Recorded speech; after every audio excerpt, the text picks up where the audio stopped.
Buenas noches, estimados asistentes a este segundo conversatorio que estamos haciendo en el grupo de política y gerencia, creado recientemente por estos tres servidores, Guillermo Mosquera, René Núñez y Julián Salazar, este servidor. Una pregunta, ¿se oye bien el sonido? Sí. Ok. Sí, muy bien. Sigamos adelante entonces. En esta oportunidad y en este segundo tema, vamos a tratar acerca de la pregunta que todos nos hacemos. ¿Cuál es el modelo de Estado que debemos implantar en Venezuela cuando se concluya esta etapa de 24 años de dictadura en el país? Y si hay grandes oportunidades para salir de ese régimen. Entonces, ¿cuál sería el modelo de Estado que debemos implantar en Venezuela? Para ello, entonces, vamos a iniciar con la conversación a cargo de René Núñez. René Núñez, adicionalmente a todo su background universitario y hombre de la academia, es un gran amigo mío porque es compañero de la primaria y de la secundaria y es de mi mismo pueblo de Tacarigua. Y cuando esas amistades se dan desde la primaria, en la secundaria, en la infancia y la juventud, esas amistades no se acaban nunca. Entonces, ahí va a hablar a René Núñez, que como hemos dicho, es un académico internacionalista, profesor universitario, columnista y conferencista, y es expresidente del Centro Internacional de Políticas Públicas y FEDEC, capítulo Bolívar. Es director general de la emisora 105.3 News FM, y además tiene una alta experiencia porque ha sido profesor del diplomado de gobernabilidad, de gerencia política y de gestión pública de la Universidad Católica Andrés Bello. Y por otra parte, tuvo 25 años de actividad técnica y gerencial en la industria siderúrgica.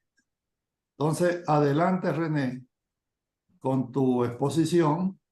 Habíamos acordado que es alrededor aproximado unos 15 minutos y luego continuará Guillermo Mosquera, y luego finalizaré este servidor con la parte de cuál sería el modelo petrolero que debemos implantar en Venezuela. Adelante, René. Gracias, Julián.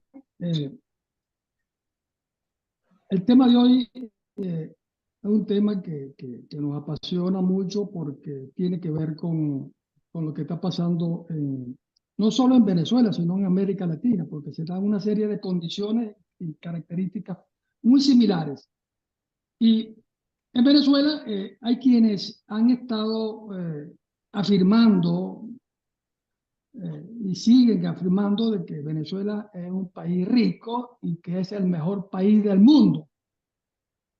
Y es cierto, hemos sido un país rico porque nos ha bendecido la providencia con un subsuelo enriquecido de minerales estratégicos tan importantes como el petróleo, el hierro, el oro, los diamantes, en fin, tenemos una serie de condiciones geográficas, orográficas, del ecosistema que han hecho de la naturaleza física de este país una oportunidad natural que nos ha fallado al final, porque como sociedad no hemos transformado esa riqueza natural que tenemos en abundancia en prosperidad, seguridad y bienestar social, que son los tres fines que persigue y se plantea cualquier Estado democrático civilizado que piense hacia adelante con carácter proactivo y de progreso. Eso es una realidad.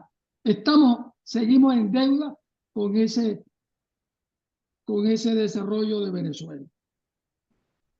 Actualmente las cosas involucionaron en estos últimos 24 años hasta tal punto que somos, en las estadísticas que se siguen a nivel de indicadores del mundo, estamos liderando en lo que es la inflación, como la inflación más alta del mundo, con la mayor miseria del mundo, con la mayor pobreza, con la mayor improductividad, con la menos transparencia en la gestión pública. O sea, somos los más corruptos, con la mayor inseguridad jurídica. Entonces tenemos todos unos indicadores negativos que no nos podemos nosotros conformar, decir que estamos viviendo lo que están allá en el mejor país del mundo. Y tan así que más de 7 millones de compatriotas, entre ellos me incluyo, hemos tenido que emigrar hacia otros países buscando mejores condiciones de vida para uno y la familia y seguridad. Y eso es un hecho concreto de que la situación país es catastrófica. Todas las empresas del Estado están quebradas y están relacionadas con actos de corrupción escandalosos que en ningún otro país del mundo, como el caso último de PDVSA, ha ocurrido. Entonces, tenemos que sincerizarnos en el análisis político de la autocrítica reflexiva como país. Tenemos que crear un modelo de país distinto al que tenemos. Y eso tiene que ver con el modelo de Estado que hemos venido teniendo con las falencias estructurales hasta ahora. Ese modelo país, ese Estado, de deber ser un Estado democrático, debe reunir una serie de características que son las que nos están impidiendo evolucionar en Venezuela. La primera tiene que ver con que tiene que existir la separación de poderes. Los tres grandes poderes de una democracia, el poder ejecutivo, el poder legislativo, el poder judicial, tiene que ser autónomo e independiente. Ninguno de esos poderes es superior al otro. Todos están en un plano horizontal, de acuerdo a sus competencias y sus responsabilidades que tienen de acuerdo a la Constitución. Nosotros hemos estado observando históricamente en Venezuela la injerencia del poder ejecutivo en los otros poderes, y eso tiene que acabarse. La segunda condición de ese modelo de Estado tiene que ver con la descentralización y desconcentración de la función político-administrativa del poder central. No podemos seguir con esa organización piramidal, presidencialista, donde todo recae en la toma de decisiones importantes de la gestión pública en el Poder Ejecutivo. Llegó la hora de que pensemos que hay que desconcentrar, que hay que darle esas funciones también a las regiones, a los estados, en materia de salud, en materia de educación, en materia de seguridad y de justicia. Porque, y por supuesto, con el apoyo del Poder Central en cuanto al presupuesto. Y las regiones, ya es hora de que comiencen a generar su propia autosuficiencia presupuestaria, creando impuestos regionales que les corresponde a ellos para cumplir con sus responsabilidades de servicio público. La tercera condición tiene que ver con el establecimiento del Estado de Derecho, el imperio de las leyes, la obediencia, el respeto, la exigencia de la aplicación de las leyes, de la Constitución, es un cambio cultural que debe estar presente en cada uno de los venezolanos. Ese Estado de Derecho hasta ahora ha sido insuficiente y tenemos que respetar. Si no respetamos, si no le tememos a las leyes, es porque no se están aplicando las leyes. Y esa es la verdad. Tanto los gobernantes como los gobernados, como son los ciudadanos. Es hora de que temamos las leyes. Aquí en Estados Unidos se teme a las leyes, la teme el gobierno y la temen los ciudadanos. Y cada quien se cuida para no violarla porque te cae el peso de la ley. La cuarta condición tiene que ver con otro cambio estructural mental del venezolano, que es que pongamos una vez por todas una economía de mercado libre y competitiva, que sea el mercado el que controle y que regule los problemas y los beneficios que genera el propio mercado a través de la competencia. Eso de que no, eso las empresas del Estado tienen que ser estratégicas porque manejan materias primas y que el Estado es el único. No, señores, eso tiene que acabarse en Venezuela, porque justamente por ahí es que se ha producido la gran corrupción en este país, los grandes negocios con lo que gobierna a través de las empresas públicas. Ya es hora. Aquí en Estados Unidos no hay una empresa en manos del Estado. Una empresa de producción, el Estado no es dueño de ninguna empresa de producción en Estados Unidos, ni la del petróleo, ni la luz, ni el agua. Como me decía en estos días el ingeniero Julián Salazar, la única empresa que tiene el Estado norteamericano es la NASA. Y sin embargo, la NASA contrata todos sus proyectos con la empresa privada. Y eso es una gran referencia. Entonces, en estos momentos, cuando tenemos todas las empresas del Estado quebradas,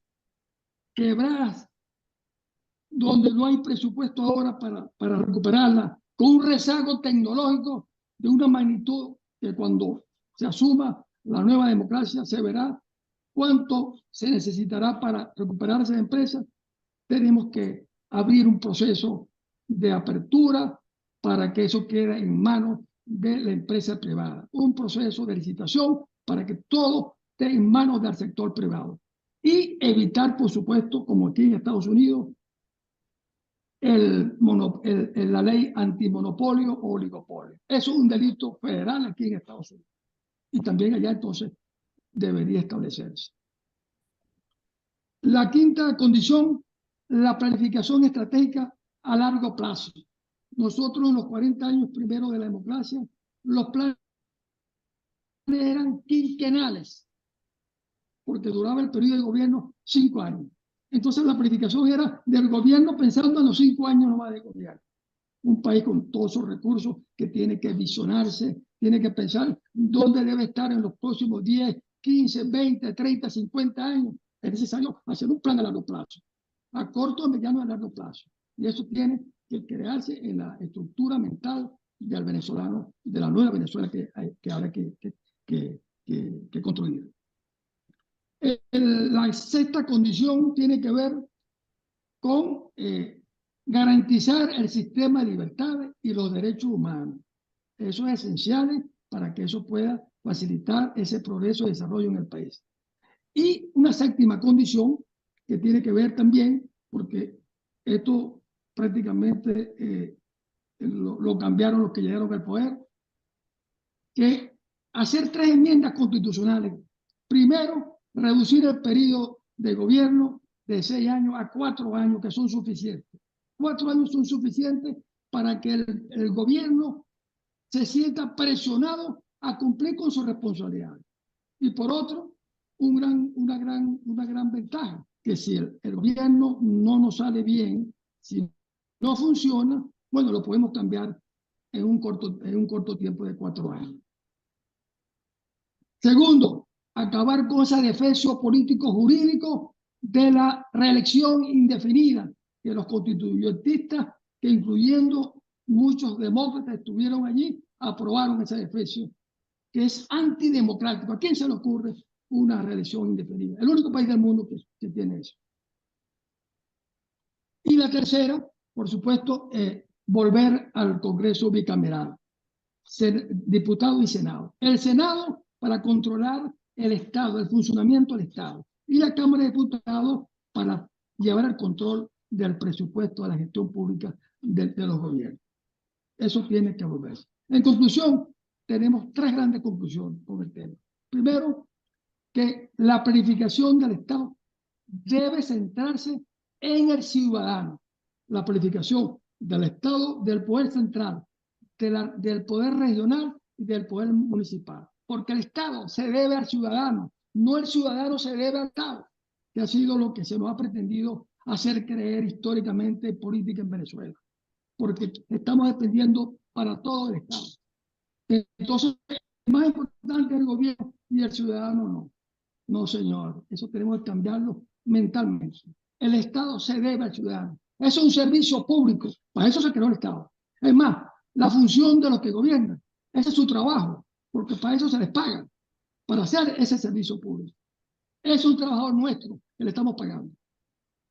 Segundo, la segunda conclusión es que el motor del desarrollo, que es otro cambio mental que tenemos que tener presente, es el trabajo.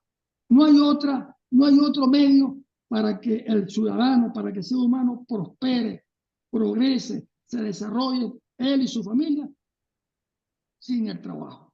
Entonces el trabajo es la esencia para que el ciudadano sea responsable de diseñar su proyecto de vida, a dónde quiere ir, a dónde quiere llegar. Y el Estado creando las condiciones, prestando el servicio público y creando las oportunidades para facilitarle su vida. Es él el responsable de su vida. Y la tercera conclusión es la cultura de la legalidad. Todos debemos ser tratados ante la ley.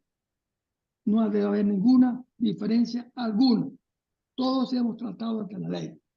Y todo lo que se haga en el Estado, en esa sociedad, tiene que ser dentro de la Constitución y dentro de las leyes. Nada fuera de la Constitución y nada fuera de las leyes. Y ese ejercicio de la libertad, ¿qué es la libertad? La libertad es que me permitan ejercer, disfrutar mis derechos constitucionales y mis derechos que me proporcionan las leyes. Esa es la libertad. Fuera de eso, no hay libertad. Y eso sería libertinaje.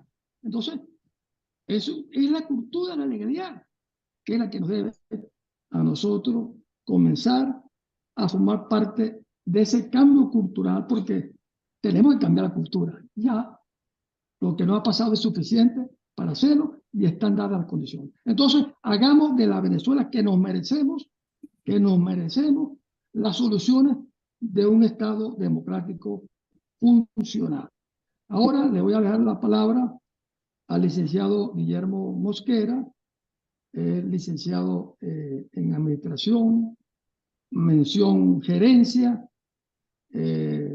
investigador de Psicología en la Universidad Iberoamericana de México, un asesor de la empresa privada en materia de organización y recursos humanos muy valioso. Guillermo, adelante.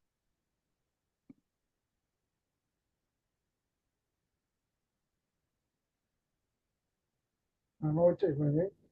Gracias por tu presentación. Buenas noches a la audiencia. Estimado Julián, un gusto compartir con ustedes este momento. La parte que a mí me corresponde, quisiera básicamente tomar algunas ideas y refrescarlas. Como lo hemos conversado en nuestros encuentros previos, hay elementos que han estado ausentes o debilidades estructurales que de una u otra forma pareciesen ser el germen de nuestros graves problemas. Uno de ellos principalmente es la subordinación del Estado al gobierno de turno. A pesar de que han habido dos grandes proyectos de cero, de construir un Estado que trascendiese la acción política o que trascendiese la acción de los partidos,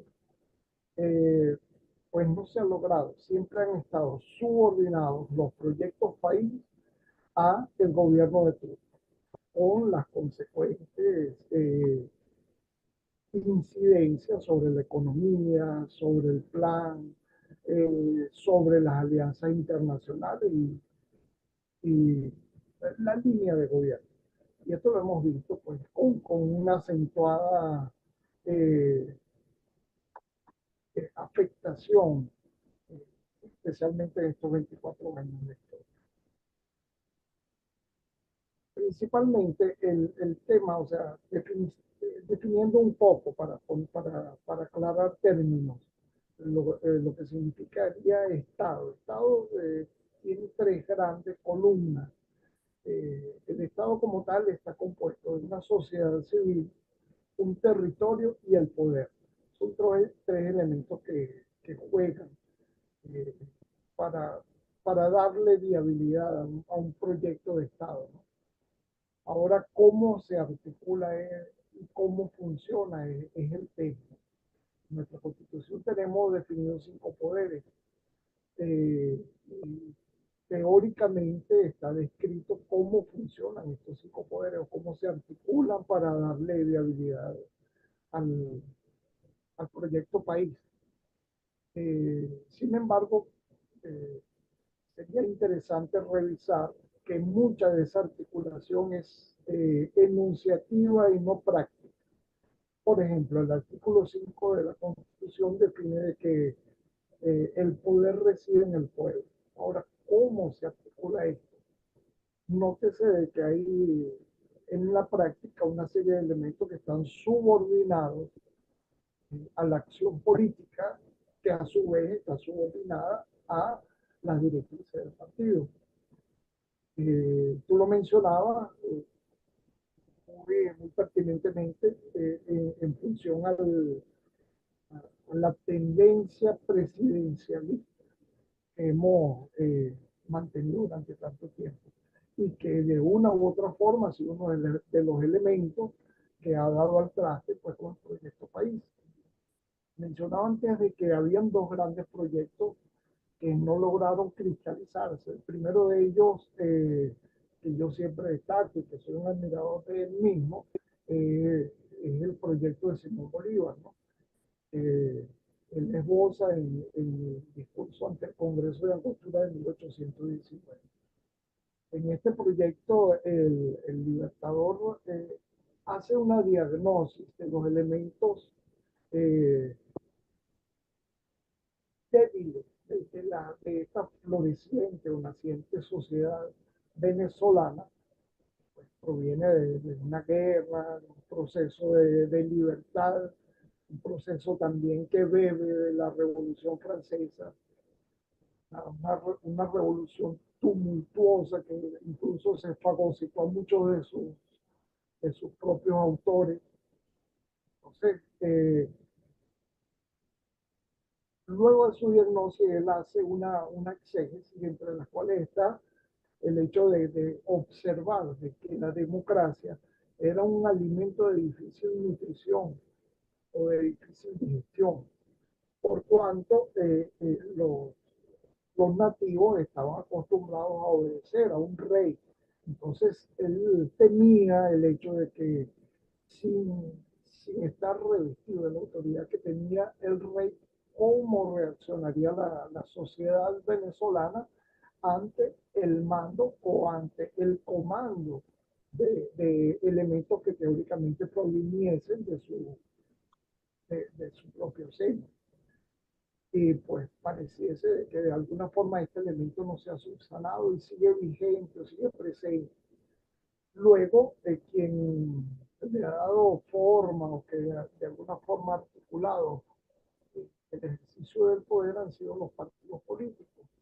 Por lo tanto, nuestra democracia ha sido lo que llamamos representativa, pero representativa limitada, por cuanto la representación no estaba enmarcada dentro de los partidos políticos, pues no tenía vocería, no tenía efecto, no tenía forma.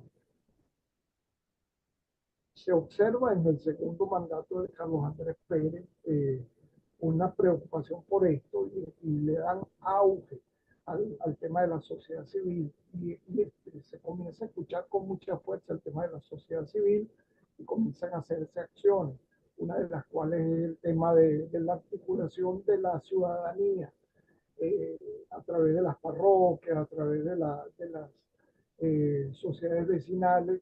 Y esto parece tener una interesante, o despierta, parece despertar una interesante motivación en la ciudadanía. Sin embargo, no tardó pues, en que la acción partidista tomase el control y de alguna forma dominase la escena en lo que tiene que ver con la acción vecinal, que pudiese ser una iniciativa interesante a explorar de formas de participación realmente, en donde la ciudadanía o el pueblo tenga participación. Eh, los partidos políticos, sin duda, pudiesen ser por excelencia un elemento de representación. No obstante, en el caso venezolano, lo que es el elemento fundacional, lo que son las estructuras, lo que es la ética partidista, esas cosas fueron puestas de lado en pro del proselitismo. Entonces, el peligroso gusano del populismo ingresó en los partidos políticos para hacerlos un elemento perverso. Y ahí el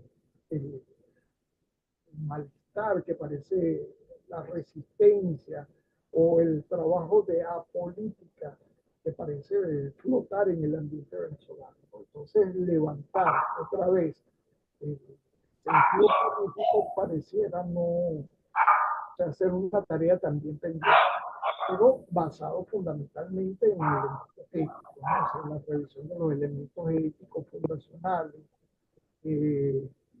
los nortes, y pudiese ser un punto a trabajar en ese próximo Estado democrático, con la constitución de los partidos, pero desde los elementos positivos, abandonando, no abandonando, pero poniendo en orden lo que es el proselitismo, para poder deslastrarlo del populismo que lo ha marcado a través de los años.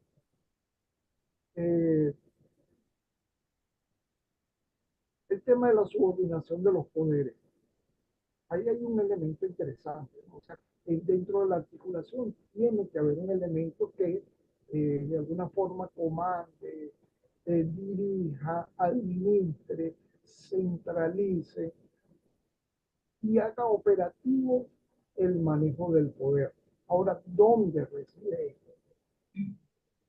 Examinando un poco el trabajo de Isaías Berlin, que es un autor eh, reciente, si se quiere, reciente de la academia, él hace este análisis, ¿no? Este análisis, y él habla en cuanto al poder instrumentado a través de la justicia. Entonces, pareciese ser de que la justicia es uno de los elementos que debería prevalecer o al cual debería estar suscrito un Estado sano. Y René, en su exposición, hablaba de que toda dentro de la Constitución, nada fuera de la Constitución. Ahora bien, la Constitución tiene un corpus que sus características propias deberían estar fundamentadas en el hecho jurídico, en las leyes, como bien desarrolló también Montesquieu. Eh, precisamente de él, quisiera hacer una lectura de un pequeño párrafo, cuando dice que los poderes legislativo y ejecutivo están unidos en la misma, cuando los poderes legislativo y ejecutivo están unidos en la misma persona o en el mismo cuerpo de magistrados, no puede haber libertad, porque puede surgir el temor de que el mismo monarca o senado promulgue leyes tiránicas tan solo para ser ejecutadas. Entonces, estos elementos no deben estar suscritos, apegados, o tiene que haber algún mecanismo en el cual el control del legislativo no sea el mismo control del ejecutivo. Interesante lo que René también destacó cuando habla del proceso bicameral. Y esa era una gran oportunidad en la cual hubiese una mayor representación de la sociedad civil, si bien a través de los partidos políticos, pero que hiciese un efecto de una especie de contrapoder, que balancease o equilibrase los elementos atinentes al poder. Ahora bien, cuando hablamos de Estado, estamos expuestos a un tema que es el neoliberalismo como corriente de pensamiento y también de alguna forma sus engranajes o su incidencia en lo que es el desarrollo de la democracia. Con respecto a esto, me permito sugerir una obra de Edgardo Lander de 1994 titulado Neoliberalismo, Sociedad Civil y Democracia. Esta es una obra muy interesante y precisamente me llama la atención de que sea del año 1994. Es decir, de que el diagnóstico está hecho inclusive antes de que nos aconteciese el socialismo del siglo XXI. Entonces, entre sus lecturas, me gustaría compartir con ustedes algunos fragmentos que voy a parafrasear a continuación. Y como parte conclusiva de su primera parte, él señala de que en los regímenes democráticos, o sea, Venezuela por antonomasia siempre tuvo el poder inclinado hacia la izquierda, bien con sus matices de socialdemocracia o de social cristianismo. Los últimos 40 años previos a estos 25 estuvieron marcados por este binomio, ¿no? O sea, por una alta incidencia de estas dos corrientes ideológicas, pero siempre inclinadas hacia la izquierda. Este autor dice de que en función a que el ciudadano acomode los aspectos de su vida social, es decir, de que encuentre satisfecho en el Estado sus anhelos y sus búsquedas sociales, poco pesará el tema de si está inclinado hacia la derecha o hacia la izquierda. Es decir, de que el significado político no va a estar centrado en el tema ideológico. Puede entonces enfocarse hacia lo real, lo importante que tiene que ver con el funcionamiento propio del Estado, con una alta incidencia o con un alto control de los temas económicos, de lo administrativo, productivo, y con poca inclinación o dominio del tema ideológico. Entonces, estos son elementos interesantes que tienen que ver con, o sea, como digo, algunas ideas sueltas con relación al tema de lo que pudiese ser un nuevo Estado. Como resumen de la idea, un Estado que esté por encima de los partidos políticos, un Estado que pueda, con un proyecto país, hablé de dos instancias previas, el discurso del Congreso de Angostura y también estuvo el plan de ideal nacional que desarrolló Pérez Jiménez, el cual con todos los detractores, con todas las detracciones que se hace con todas las detracciones que se hace de su acción propia, efectivamente, pues, marco de la tiranía, no deja de quedar patente su ámbito de acción, su ámbito de desarrollismo, porque él estuvo enmarcado dentro del ámbito del desarrollo. Entonces, estos son los elementos fundamentales que yo quería destacar y que quería poner sobre la mesa de ideas sueltas para el desarrollo de un Estado. Me permito, pues, entonces cederle el testigo al ingeniero Julián Salazar. Ingeniero Julián Salazar, una persona con más de 45 años de experiencia el ámbito petrolero y que ha asesorado, conoce pues a profundidad de la industria petrolera y adicionalmente otras latitudes. Gracias por su escucha. Gracias, Guillermo. Excelente presentación. Y continuando con este conversatorio, ya vista la intervención muy enmarcada dentro de la ciencia política, e igualmente la tuya, yo voy a colocarme en cuál es el modelo de Estado para Venezuela. Si quiero dar una breve introducción sobre cuál es el modelo actual. El modelo actual, que lleva ya 24 años instaurado en el país, está enmarcado dentro de la ideología del socialismo del siglo XXI, que esto nace, esa franquicia, dentro de las primeras reuniones que tuvieron en los años 90 en Sao Paulo para implantar el socialismo mediante la vía democrática y no como se había intentado con fracaso mediante la violencia armada. Ahora bien, después que se implantó en Venezuela en el año 99, su primera acción fue la destrucción del sistema democrático. Y no solo que fue después que llegaron al poder, sino ya estaba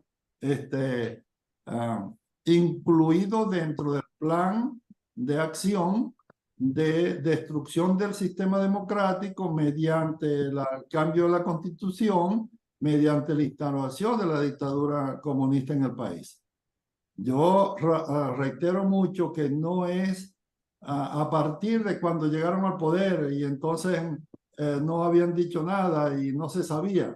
Bueno, si no se sabía es porque no estaban el pueblo de Venezuela o no leía la prensa o no oía la radio, no veía la televisión, porque eso lo dijo bien claro el dictador cuando lo primero que hizo después que le dieron la libertad fue ir a Cuba a hablar de el paraíso de la libertad, no sé cómo lo fue, el paraíso de la felicidad. O sea que sí, estaba bien claro hacia dónde iban. Ahora, ¿qué significa cuando se instaura un socialismo que en este caso se le puso el eufemismo de siglo XXI como para modernizarlo? El Estado es el dueño de todo. El Estado tiene todo, controla toda la vida. Controla la vida privada, controla la actividad privada, desde pequeñas y microempresas tan pequeñitas como, por ejemplo, cuando hablaban me acuerdo de la ruta de la empanada, o de unas microempresas que eran los restaurancitos de venta de arepas, la arepa socialista, hasta megacorporaciones como PDVSA o como las empresas de Guayana. Ahora, el Estado dirigido por personas más que todo de formación política partidista y además orientada su formación hacia otras desviaciones éticas, este Estado no tenía ninguna posibilidad de que fuera exitoso. Porque ya la historia lo ha demostrado con esos estados que controlan todo. Cuando se desmoronó por su propio peso, su estatua, como dice la Biblia, la estatua de los pies de barro se desmoronó solita en la Unión Soviética y los países de Europa del Este. Y se cambió radicalmente hacia un capitalismo mucho más salvaje, como el que se lleva a cabo en China. Pero entonces, ahí vino el colapso total de Venezuela, que nosotros cuando estábamos en PDVSA, ya en 2002, alertamos Primero, se va a destruir la empresa petrolera, que es la que suministra el Producto Interno Bruto. Segundo, va a llenarse de politiquería y de militares de muy bajo rango. Y así fue.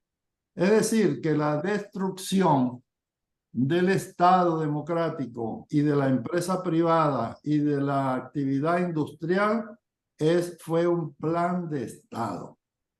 Eso hay que tenerlo claro, porque todavía mucha gente cree que la destrucción del país es por la ineficiencia de los dirigentes y gerentes que pusieron ahí. Ellos han sido muy eficientes, pero muy eficientes, porque han cumplido con el plan. El plan era destruir a la empresa petrolera. El plan era destruir a toda la base industrial del país para transformarlos a todo el mundo en pobres. Es decir, que se logró. ¿Y cómo se logró? Con las cifras que se suministran en los mismos estudios que se han hecho recientemente, donde se ve que el 77% de la población está en pobreza extrema y el 94% en pobreza total. Pobreza extrema es cuando se usa el indicador de $1.90 de ingreso diario. Y en Venezuela nadie gana $1.90 diario. Los jubilados ganan 2, 3 a 4 dólares mensuales, no es diario. Y el 94% de la pobreza total se lleva por el indicador de cuánto alcanza, si alcanza ese ingreso para cubrir los productos de la cesta básica. De tal manera que el modelo actual de dictadura de 24 años dentro de la actividad de la ideología marxista, todo eso estuvo enmarcado dentro de esa actividad. Ahora bien, ¿cuál es el futuro? El modelo futuro en democracia y libertad. En democracia y en libertad. Tiene que ser un modelo completamente diferente a lo que estamos viviendo. Yo no creo que nadie en su sano juicio o en pleno ejercicio de su sentido común pueda decir de que no, que hay que seguir con este sistema, porque ese es el sistema en el cual la población es la dueña de todo y el socialismo es del pueblo. Yo no creo que esté en su sano juicio quien afirme eso. Tiene que ser un modelo de democracia, de libertad, donde haya, y sí hay la oportunidad, y tengo todavía mucha esperanza de que esa libertad se implante a partir del próximo año. ¿Y para cuál sería el modelo de Estado? Un Estado pequeño, pero fuerte. Fuerte en el sentido de que está dedicado a sus funciones principales para las cuales fueron creados los Estados. Sus funciones ejecutiva, legislativa, judicial, hacer cumplir la ley, como mencionó René, dedicado a las actividades de seguridad, policía y ejército, salud, educación, infraestructura pública, y promover, propiciar y ayudar a la actividad privada y a los emprendimientos privados. ¿Por qué beneficia eso al país? Porque eso es lo que genera empleos. Al generar empleos, pagan impuestos tanto las empresas como los que trabajan. Eso incrementa, ¿eso dónde va? Al Tesoro Público, al Banco Central. Y eso incrementa el Producto Interno Bruto total y el Producto Interno Bruto per cápita. Y esos son los dos factores principales de la prosperidad de un país. Ahora también, ese Estado, ese modelo que se debe implantar en democracia y en libertad, tiene que darle solución a los problemas básicos que tienen que ser a través de actividad privada. Antes de comenzar la conferencia, René nos decía que donde vive en Estados Unidos, todo lo que es el agua, la electricidad, eso es privado. La gasolina, el gas, las comunicaciones, la salud, la seguridad, todo eso es en manos privadas. Y si está en manos privadas, es garantía de que va a mejorar con respecto al actual, porque también las empresas privadas, cuando son ineficientes, quiebran. Empresas que cotizan en la bolsa o que tengan sus socios y estén invirtiendo, pero no dan los resultados, esa empresa hay que cerrarla, quiebra. Ahora bien, en el modelo petrolero que voy a mencionar, aquí hay una oportunidad de reactivación de la industria petrolera. Y no digo que es reactivar a la empresa petrolera PDVSA, no.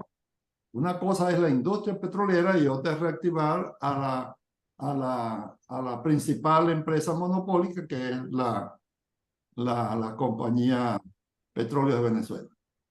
Primero, la actividad que debe hacer ese nuevo Estado es aprobación de una ley orgánica de hidrocarburos, que se cree una oficina nacional de hidrocarburos, o como se le quiera llamar, que se encargue de promover y de facilitar el proceso de apertura. Y en proceso de apertura, los que estuvimos trabajando por muchos años en PDVSA, tenemos muy buenas lecciones aprendidas de las experiencias de los años 90. Esto ayudaría mucho a incentivar el incremento rápido de la producción.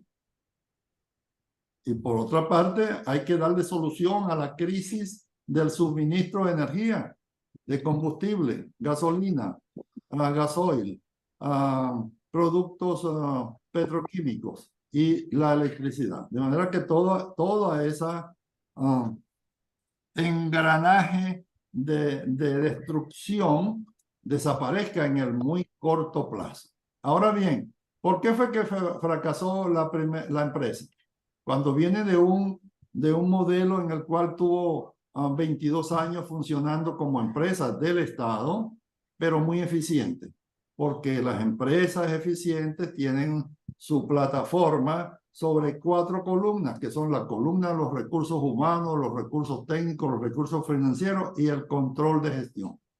Cuando eso se tergiversa, o si es una empresa privada que no está bien dirigida, cualquier fisura que se produzca en los recursos humanos, o en los recursos técnicos, o en los recursos financieros, es garantía de que esa fisura va a seguir creciendo y es causa de que la empresa vaya a la bancarrota. ¿Qué fue lo que pasó con esta empresa? Que las 4 columnas, los recursos humanos, los recursos técnicos, los recursos financieros y el control de gestión, todas fallaron juntas. Se destruyó los recursos humanos, que fueron desde el 2002, cuando se expulsaron los 20.000 trabajadores. La columna de los recursos técnicos, se rompieron todos los contratos de asistencia tecnológica con otras empresas y muchas otras acciones que sería largo enumerar. Los recursos financieros, todo eso se dilapidó, esos recursos financieros, en el factor principal, que es la corrupción. Y por otra parte, el control de gestión es tan vital que hay que llevar indicadores, porque si no se llevan indicadores, es como manejar un barco o un avión o una nave de alta complejidad sin instrumentos. Y eso es lo que pasó.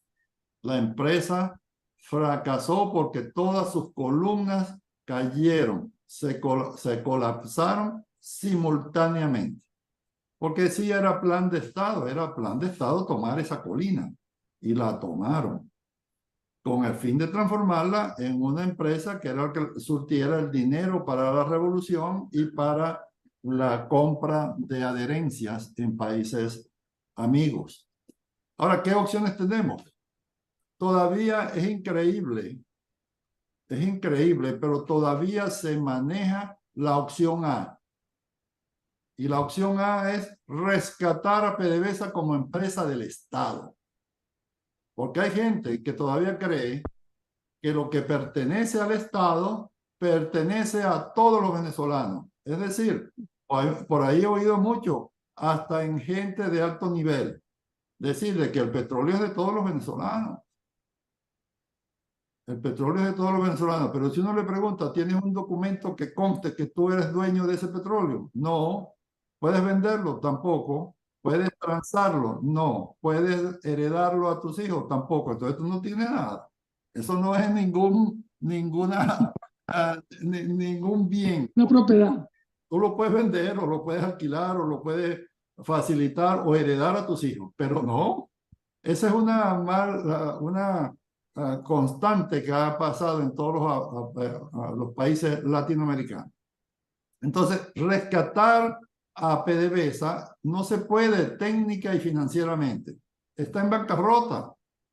Su deuda asciende a una cifra astronómica cercana a los 90.000 millones de dólares, con sus instalaciones destruidas y sus pasivos impagables.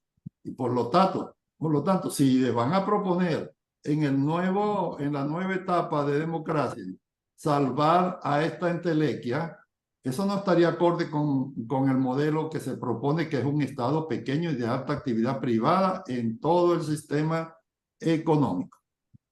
Ahora, para finalizar, ¿cuál es la opción que se plantea? Es la opción B.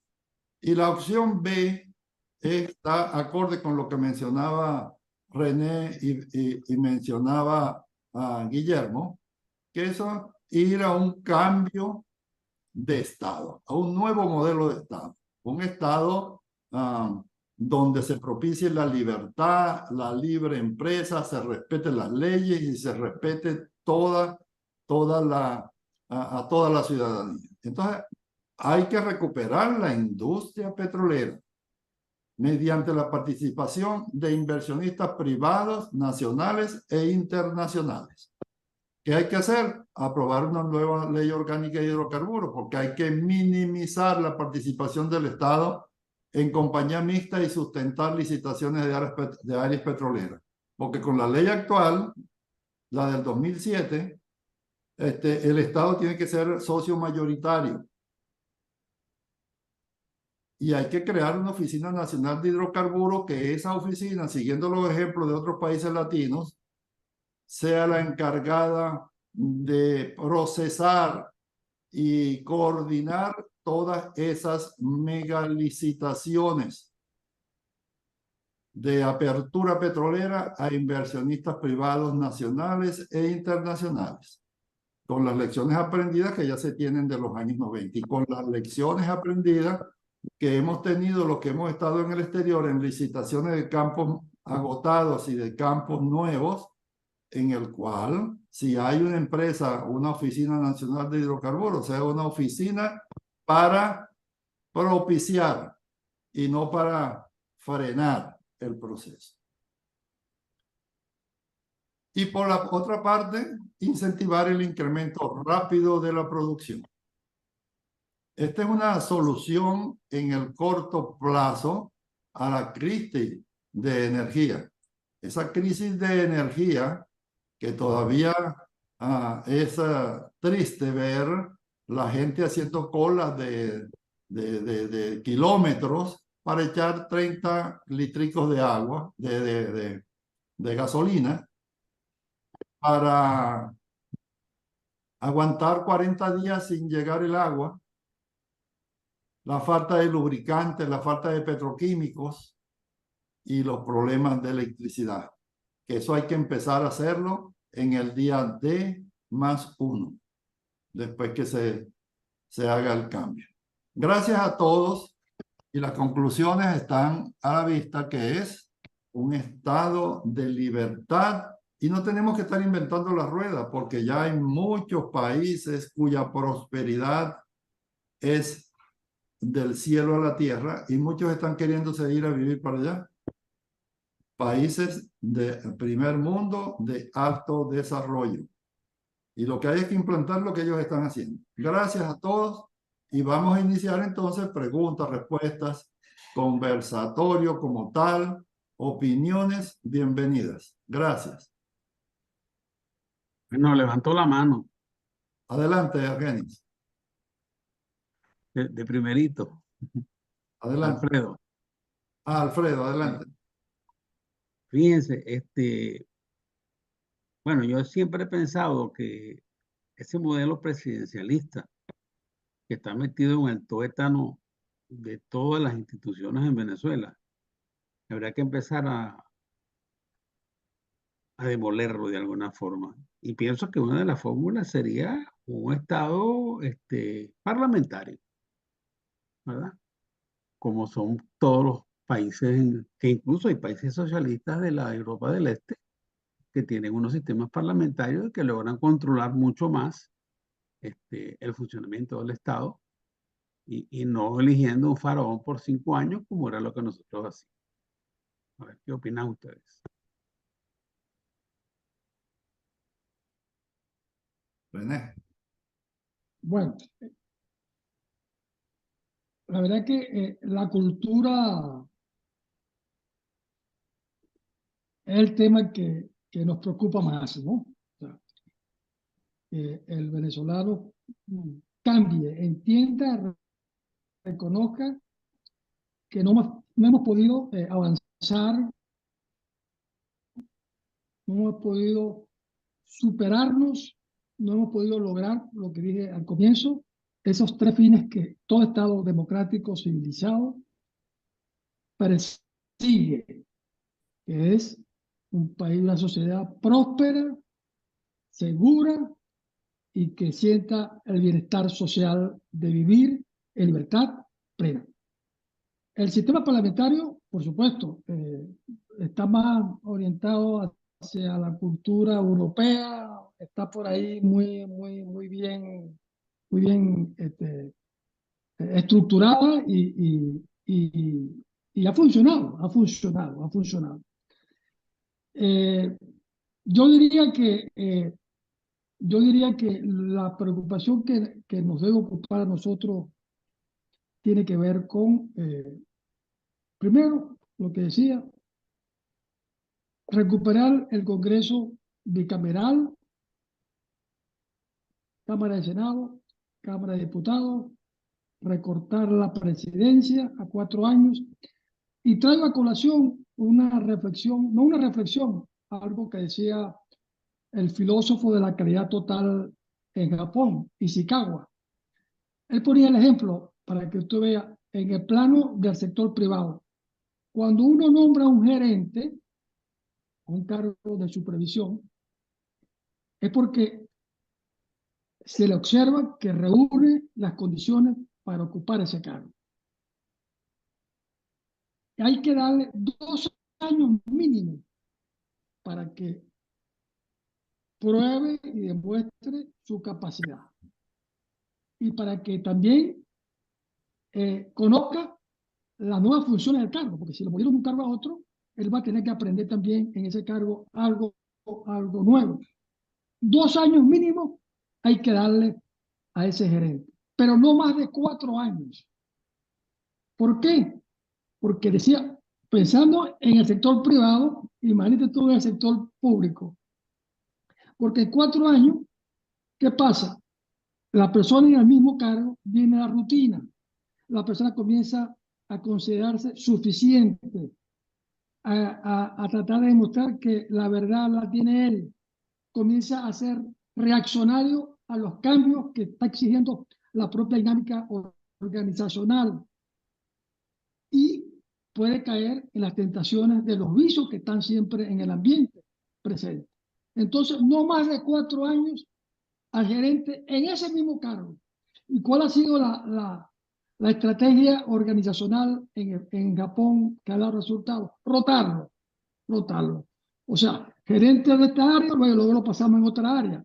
Ahí aprende otras cosas nuevas, distintas, y así va rotando por toda la organización. Y se evita. Entonces, si trasladamos esto a lo público, a nivel de gobierno, imagínate tú, en el caso nuestro, ese defecio político-jurídico que aprobó la constituyente de reelección indefinida. Entonces, yo creo que si no internalizamos culturalmente que tenemos que cambiar, que de este fracaso país que tenemos de estos últimos 24 años, nos debe servir de lección. Y como lo dicen los grandes emprendedores mundiales que hoy ocupan el escenario económico y son los multimillonarios del mundo, que dicen que es el fracaso que resulte el éxito. Es que el éxito viene del fracaso. Entonces, si no aprendemos esta lección de estos 24 años, entonces, ¿cuánto nos costará cambiar la mente para entender esta necesidad de tener una sociedad organizada, con una cultura de legalidad, donde funcionen las cosas, donde se respeten las leyes, donde haya temor a cometer un delito, que el control de la sociedad sea el propio ciudadano? Aquí en Estados Unidos es algo interesantísimo como un modelo para compartir hacia nuestra cultura latinoamericana y de otros países, de otros continentes, que el ciudadano es el controlador más importante de la sociedad, porque es el que tiene que estar pendiente de no cometer un delito, porque cuando lo cometas te cae la ley y no te perdona. Entonces, el que ejerce el control es ciudadano. Qué belleza eso. Entonces, es una sociedad de ciudadanos como tiene que ser. El Estado es algo normal que está allí con su estructura, pero aquí se cuida el gobierno, se cuida el empresario, se cuida el comerciante y se cuida el ciudadano de no cometer, porque te pueden demandar y te pueden meter preso. Entonces, esa es una reflexión autocrítica interesante cultural que tenemos que tenerla presente. Y sin duda, a mí me da mucha preocupación de que con todo lo que está pasando no entendamos las opciones que tenemos desde el punto de vista democrático, que hay que unirnos, hay que unificar el criterio estratégico de este proceso que tenemos frente a un régimen que no nos va a dar concesiones, no nos va a facilitar que nosotros avancemos, los demócratas. Siempre va a estar impidiendo. Por ejemplo, y lo digo, Adolfo, Col, este caso, por ejemplo, ¿qué va a pasar con las primarias? Los dos candidatos más importantes que tenemos allí, que son las que seguramente van a reunir la mayor votación, que es María Corina Machado y Enrique Capriles, los dos están inhabilitados. Me pregunto, ¿cuál es la opción que tenemos? ¿Cuál es la opción B? ¿Sí? ¿El gobierno va a quitar la inhabilitación? No lo va a quitar, ni loco que esté. Entonces, nos estamos preparando para esa opción. Me pregunto yo. No, que cada quien, a esta altura, 14 candidatos, como si tuviéramos un sistema democrático funcionando en este momento sin problema. Entonces, caramba, yo creo que como escribí en estos días, el cambio comienza primero en cada uno de los venezolanos. Tenemos que entender que tenemos que cambiar nuestra cultura de lo que hemos estado haciendo, del deber ser, que no lo hemos asumido. Hemos dejado de hacer, hemos dejado de pasar, hemos dejado de pasar las oportunidades. Desde el 2014, desde el 2004 y al 2014, una información que no la había, que se me había olvidado. Del 2004 al 2014, los que pueden llevar esta información contable, porque el gobierno no maneja estadística, no hay información por ningún lado. Recibió el Tesoro Nacional $1 millón por renta petrolera. $1 millón. Imagínate. ¿Dónde están esos reales?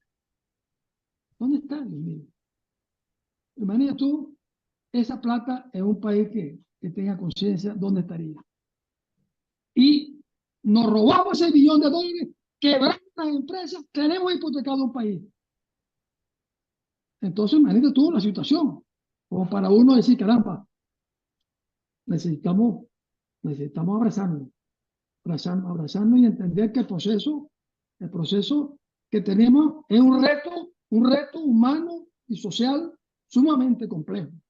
Aunque algunos pudieran pensar, no, eso cuando se vaya Maduro, eso van a llover rápidamente el dinero por todos lados. No, el dinero no se va a mover tan rápido. Si no hay garantía para la inversión y si no hay confianza, si no hay seguridad, nadie va a venir loco a estar botando los reales donde hay esa incertidumbre. Entonces, mi opinión es que por ahora, mantengamos el sistema de elección de gobierno, pero con un Estado pequeñito dedicado a cobrar impuestos, a crear oportunidades para que se facilitarle el desarrollo a los ciudadanos. Gracias, René. Excelente respuesta. Por aquí tengo en el chat un mensaje de José Vicente Molina Busaniche. No sé si está o ya se fue. Él dice, desde Guiria, Estado Sucre, por invitación de nuestro hermano y colega profesor Jorge Salazar Velázquez, mi hermano. Perdón, saludo a todos los participantes. Quiero dejar nuestra humilde opinión. La solución al problema venezolano es elección presidencial en el marco constitucional y legal para tener un presidente reconocido por el mundo entero. Eso está como una respuesta a la pregunta anterior. Y aquí, por ejemplo, quiero también, hay una nota de Arquímedes. Quiero enviarles mis felicitaciones a los tres expositores, especialmente a Julián. Abrazos, debo retirarme ahora porque hay ya bastante tarde en Chile y mañana hay que salir temprano. Buenas noches. Entonces sí, ya estamos llegando a la parte final. Si hay alguna otra intervención, algún comentario.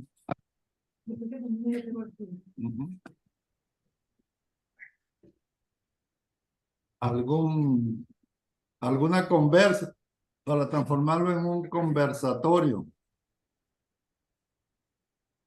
Bueno, yo digo, sí me oyen, ¿verdad? Sí, excelente. Sí. Sí. Bueno, la situación en la cual está nuestro país es que necesita de todo, absolutamente de todo. Entonces estamos en una circunstancia sumamente difícil. Y lo que dijo Guillermo, con respecto, y también a lo que habló René, con respecto a los lapsos presidenciales, que si de 4 años, que de 5 años, el país lo que necesita realmente es una planificación, pero que sea de 100 años, no que sea de 4, de 5, porque el que viene tiene una planificación y luego tienen otra planificación. Entonces, eso conlleva a lo que diría yo y lo que dijo Guillermo, parlamento. Me acuerdo muy bien de una vivencia inglesa con respecto al Parlamento, o sea, lo que generó realmente la buena función del Parlamento, que dijo Cromwell que the king is not the England, o sea, que él no era el dueño del país, el dueño del país era realmente el Parlamento, y no es, eso da como consecuencia la circunstancia que nosotros tenemos ahorita. Los presidentes bueno, esto es yo digo que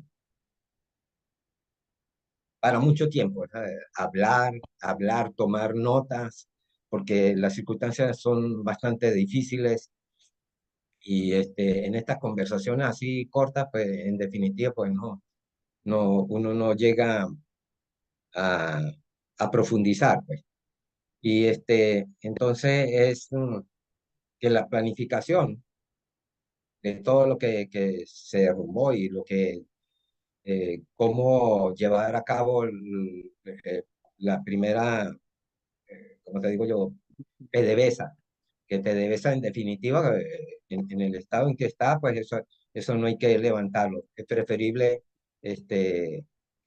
entrar pues en una nueva, pues acometida, tal cual como dice Julián. Pues. Y bueno, y hay todos los temas, por donde se tomen todos los temas, hay muchas cosas que hablar y planificar y buscar el consenso, porque la cuestión está en el consenso, porque muchos tenemos muchas ideas y son un poco diferentes, pero hay que ver los modelos. O si no, en principio, como se se hizo con Carlos Andrés, que hubo una ayuda, vamos a decirlo así, internacional de gente que era bien clara en las cosas que podían analizar de un país en las circunstancias en que estén. Eso también es otra cosa que se debe llevar a cabo, pues. Entonces, buscar personas que puedan analizar cuáles son las circunstancias y después que den un resultado de eso y entonces viene el consenso, pues, y escoger y llevar a cabo la planificación de nuestro país para volver de nuevo a las circunstancias en las cuales seamos libres y podemos actuar en nuestro país, pues. Y que los venezolanos que salieron, que vuelvan, pues, que son, el país lo necesita. Ahí lo necesita. Y nosotros afuera eh, seguiremos siendo foráneos. Y este es nuestro país y es el que nosotros, por el cual debemos de, hacer lo máximo que podamos. O sea, hay que hablar muchísimo. Gracias, Simón. Excelente Sí, tu intervención. Muy bien. Estamos de acuerdo con lo mismo y en eso sí, estamos, poniendo nuestro grano de arena. exacto. Sí. Muchas gracias a todos. Gracias a ti por Este, intervenir y por sí, participar. sí, está bien. ¿Algún otro para finalizar? Bueno, Julián y el amigo por acá, Argenis López. ¿Qué tal la Escucha, gente? bueno, aquí los he estado viendo y pues quería pues felicitarlos a los tres panelistas, pues muy buenos. Y solamente pues comentar que la situación no es fácil la situación. De todos los puntos de vista, político, económico y petrolero. Está como dicen aquí los mexicanos, está cañón. Pero lo principal, pues, es salir de esta dictadura. Eso es lo principal. Es salir. Y lo que comentó el señor, el panelista, no recuerdo el nombre, que dijo que los candidatos que tienen mayor opción para las primarias, Capriles y María Corina, que están inhabilitados. Él hace una buena interrogante. ¿Qué pasa si ellos quedan? ¿Ah?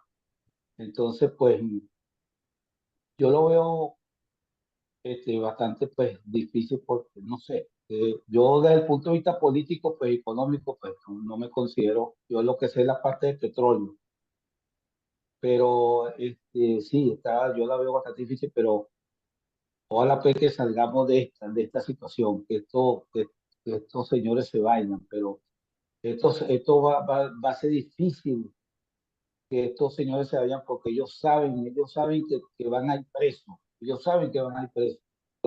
Y ellos van a hacer todo lo que sea por no entregar el poder. Entonces, nosotros debemos hacer qué hacer en ese aspecto. Yo le digo, esa es mi percepción, ¿entiendes? Esa es mi percepción, que esos señores están agarrados ahí como la garrapata en el poder. Bueno, felicitaciones y me pareció excelente. Ojalá que sigan los siguientes conversatorios. Buenas noches. Gracias, Argenis, estimado colega. Gracias por tu intervención y por asistir a esta. Sí, vamos a seguir adelante con próximos temas, con otros panelistas y temas más o menos relacionados con esto, con la política y la gerencia. Y qué hacer en el futuro en democracia. Muy bien, adelante, René, tú te encargarías de clausurar el evento. Bueno, sí, realmente estamos haciendo todo lo que creemos nosotros desde el punto de vista, y perdóname la expresión, porque no todo el mundo metido en la política, en el activismo, lo entiende así. es el cumplimiento con la función de la filosofía política, que es más que el estudio del pensamiento político humano, ¿no? Es compartir lo que creemos que conceptualmente, estructuralmente, es lo que en la política que está activa por parte de los actores principales lo tengan en cuenta, ¿no? Y no caer en la improvisación, en el pragmatismo, que es también una característica que ha estado allí en la vida del ejercicio político de nuestro país. Y yo lo digo porque yo estuve, cuando estaba en Venezuela, estuve muy cerca asistiendo a todo lo que tiene que ver con programas de gobierno en el Estado Bolívar. Y cuando me metí en profundidades, el comentario era, ya vienen a hablar los filósofos de la política, ¿no? Es como si fuera un rechazo al concepto, a la ciencia, porque la política es una ciencia social. Entonces no son muy amigos a oír estructuralmente cómo funciona la política. Pero bueno, esa es parte de la política, ¿no? Que hay que vencer los que piensen contrario y tratar de uno mostrar y demostrar que la razón la justifica los resultados. Y los resultados es que el país está en deuda. Tenemos un país en deuda. Hay una generación de 24 años que no tiene idea ni referencia de lo que vivimos nosotros en democracia. No tiene idea de lo que es el funcionamiento de una democracia. Entonces, es más complejo el reto que le toca nos toca a todos, a los dirigentes que están haciendo su trabajo, todo su esfuerzo y todo lo que podamos nosotros hacer a través de estos medios que hoy en día nos acercan y nos ponen en el servicio, como se dice, online. Y bueno, le invito que el próximo tema va a ser un tema interesante, porque queremos traer la experiencia para demostrar que se hizo el intento, se logró y se quedó en el camino por lo que pasó desde el 88, 89 para acá, que fue que la vivencia de la experiencia de Sidor cuando se privatizó, que después se logró un proceso que al final tuvo resultados. En 2 años, los que llegaron a asumir privadamente a Sidor pusieron esos números en azules. Entonces, vamos a traer al que estuvo al frente de esa comisión que nombró la dirección de la empresa Sidor para que se encargara de convencer a la sociedad organizada y representativa de Venezuela de la necesidad que había que privatizar a Sidor, porque eso era un tema que no entraba en la lógica ni el interés de los dirigentes políticos, ni menos de los sindicatos. Y entonces esa persona, que además estuvo en todos los niveles gerenciales de Sidor, y fue el que fue al Congreso, a convencer al Congreso, a explicarle el por qué había que privatizar a Sidor. Y bueno, ese se llama el ingeniero Gastón Montiel. Lo vamos a traer, vamos a entrar en contacto con él. Ya hablé un poquito con él sobre el tema. Y bueno, sería interesante que él compartiera el esfuerzo que se hizo para convencer a una sociedad organizada políticamente que no compartía esa decisión que el gobierno de entonces decidió, porque Sidor ya no podía cubrir sus gastos operativos por la deuda y que tuvo sus efectos la deuda internacional, lo cual lo hacía imposiblemente hacerlo con recursos propios. Entonces, ese tema lo hemos estado analizando porque queremos ir forzando a cambiar la mentalidad del venezolano para que podamos avanzar. Excelente, René. Seguimos en esta actividad para próximos eventos. Gracias a todos. ¿Alguna palabra de clausura, Guillermo? No, fundamentalmente agradecerle a la audiencia su paciencia y su participación e interés en el tema, ¿no? Nos interesa también mirar su perspectiva. Creo que todos tienen nuestras direcciones de correo y hacernos llegar sus impresiones, recomendaciones. Todo esto es útil para enriquecer el proceso que estamos llevando adelante. Son temas que necesitan una profunda discusión. Muy bien. Bueno, entonces gracias a todos. Gracias a todos. Y nos vemos Nos vemos en entonces la próxima a una oportunidad. próxima. Sí. Eso. Nos quedamos un Chao, ratito. Alfredo. Chao, Simón. Chao, ya, Chao. amigo.